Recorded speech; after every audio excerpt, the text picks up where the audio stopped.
Mr. Speaker, may I thank you first for condemning the wanton killing that happened at the Lekki toll gate. I am also an honorable member of the Federal Republic of Nigeria, and I stand to speak against what my colleague, Mr. Desmond Elliot, has spoken about. Mr. Speaker, may I let you know and reiterate that my colleague, Mr. Desmond Elliot, was once an actor. So we need to find out whether he thinks he's on the acting field, on the stage or in the theater, rather knowing that he's in the house here. May I let you know that, Mr. Speaker, that my colleague, Mr. Desmond Elliot, talking about the social media today, is also a celebrity who have used his acclaimed status to drive his ambition to the house, and he did a lot of campaigns and people supported him. If not, Mr. Desmond is nothing but a man who has no pedigree or antecedent in politics, if not for the law of godfatherism that brought him into the house. So for such people, it is expected that they betrayed your loyalty that has been vested in them and the trust to come to the house and defend the fellow youth. Mr. Speaker, I am also a youth, and I understand the crimes out there. My colleague is talking and talking and talking and showing all Superman power as if he just got a major role. Sir, this is reality and not acting that we are facing here. Mr. Speaker, my colleague spoke about celebrities and actors. May I let you know that these people or this social media that my colleague is talking about is the new judiciary system of the Federal Republic of Nigeria. This is where matters are being deliberated and attention is being gotten to our little problem, since the local government as an angle of the government is not functioning and has not been functioning. So an average Nigerian citizen do not have access to reach his leaders to express his problems and get immediate attention.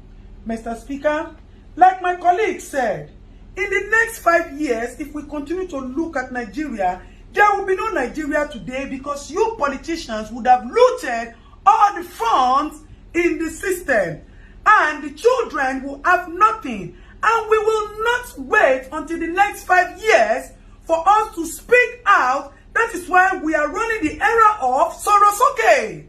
We are no longer keeping quiet for you unscrupulous, men without integrity, unidentified, physically identified looters. May I put my words clearly, Mr. Speaker? Because our politicians have turned to broad daylight looters. They have turned to broad daylight robbers. They have turned to broad daylight liars who have no integrity, like my fellow colleague, Mr. Desmond Elliot. And I am suggesting that we look for the nearest psychiatric hospital to check my colleague in for immediate attention, as we do not intend to lose him to some of the people who have died in the Lekki toll massacre. Let me thank you for your intervention. Mr. Speaker, may I also plead with you that the issue of the Oba of Lagos is so alarming and shameful to us as youth. Àwọn Yorùbá ní pé tí ọwọ́ ẹni ò bá ti tẹkù ìdàsà, a kì í bèrè ikú tó pa bàbá ẹni. The act of Oba of Lagos has shown that there needs to be proper investigation to his character and person and how he relates with people in his area.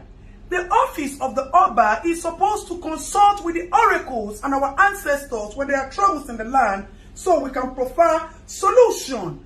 Rather, the office of the Oba has turned into a storage of dollars and palliatives, and that needs to be questioned and properly investigated, sir.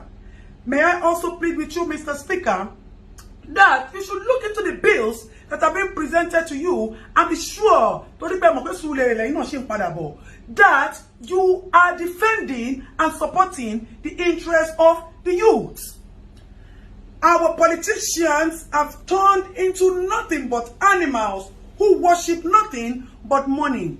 May I also bring to your notice, Mr. Speaker, that there is a fellow member of the government as well who kept some palliatives in his house and decided to share it on his birthday. My people will say, Olori Buruku Nyewasa, with all due permission and respect,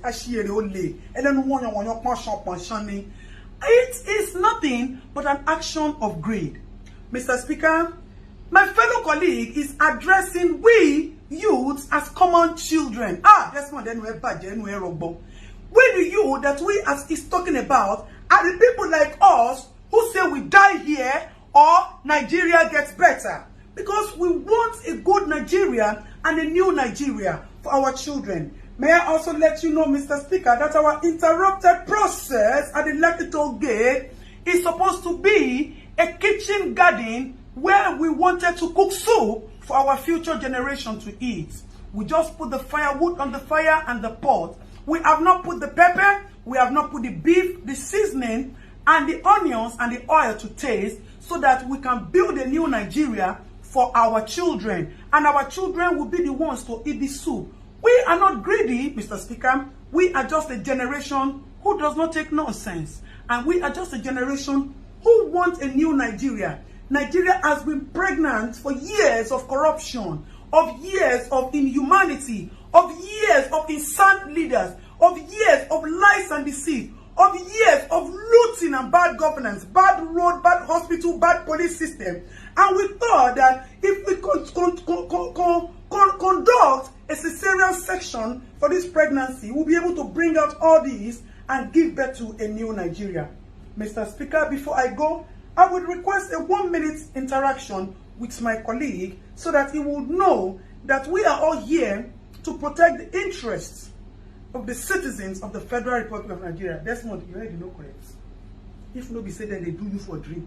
They talk about social media for you. You think say we no go here. You think say some people where they know you are not going to still tell us say you go the jambula mouth for house. Be careful, make you not begin to see people like us for your dream. Make you dey very, very careful. Meanwhile, me and you will go sit down for Suliri. Make I face, make I tell you, not the way if you do me. But Dabi Amila, Oga, na my baboko. So you know go there, anything will happen to me. You see, say confidence me pogo. Mr. Speaker, thank you very much, sir, for your little 1-minute time. Mr. Speaker, before I go, I would want to plead with you not to sign, to use your good office, not to sign any bill that is against the interest and the benefit of the public. May I also let you know that we seek justice for the people who have been killed.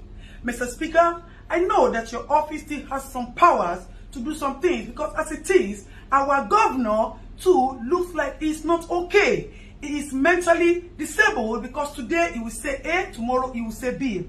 And as my fellow colleague who is not here today said, Papa, he said they have removed the engine, they put B2 tomorrow, and they put DAF next tomorrow. So the engine of our federal governor is not properly okay and also needs to be checked so that we can know the truth of who ordered the massacre killing, why he ordered the massacre killing in Lekki, as there was no iota of crime recorded in the case of Lekki.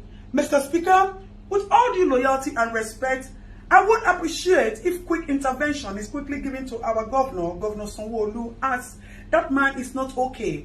And we can advise him that he should step down since he has admitted that he committed the mistake and the blunder. Mr. Speaker, thank you very much for giving me the audience. We appreciate your office and we pray that you distinguish yourself from all of that, even though you also have your own past antecedents, which you have been forgiven because of the love of the little that you have been doing in the recent times to us. You have come to realize that government is for benefiting the people, and if you retire yourself, na Surulere they come. So if you not do well, you wait till your eyes see for Surulere afterward. Last you. Mr. Speaker, may I please appeal with you to help me tell my fellow colleague, Mr. Desmond Elliott, that all those washing basins he put in Lekki and he's using it for us to wash our hands due to COVID, he should come and pack it. If that is what he has done, that is making him to be jambula, talking jambula mouth, rough handing his mouth, he should come and take it because as it is, we are suspecting that there is no COVID. The government only used COVID to cash out on us. That is why they have not shared. Mr. Speaker, may I also plead with you that you should use your honorable office to help us bring to justice. I need to ask this question, Mr. Speaker. I put it forward to you, sir. Who is supposed to be prosecuted? The people who kept the palliative without sharing it to the rightful owners, or the people who looted the palliative warehouses and took food that are supposed to be your fundamental human rights, sir. You see, when we say that there's injustice in the land, that is why we will not stop at using the social media to push for all the attention, all the justice that we need to get. Mr. Speaker, thank you for the time out. May I further reiterate that Mr. Desmond Elliot, according to Davido, one of the youths, has said that all the memories, the fake memories of acting that you brought to us, we have forgotten about it and you have been jeopardized with this single act of yours. So if you would tell Mr. Desmond Elliot to please check himself into the nearest psychiatric hospital, it will be very good, sir. I remain your Honorable Adetong, who stands for nothing but justice for the common man, as I am a common man and a citizen of the Federal Republic of Nigeria. So help me God, sir.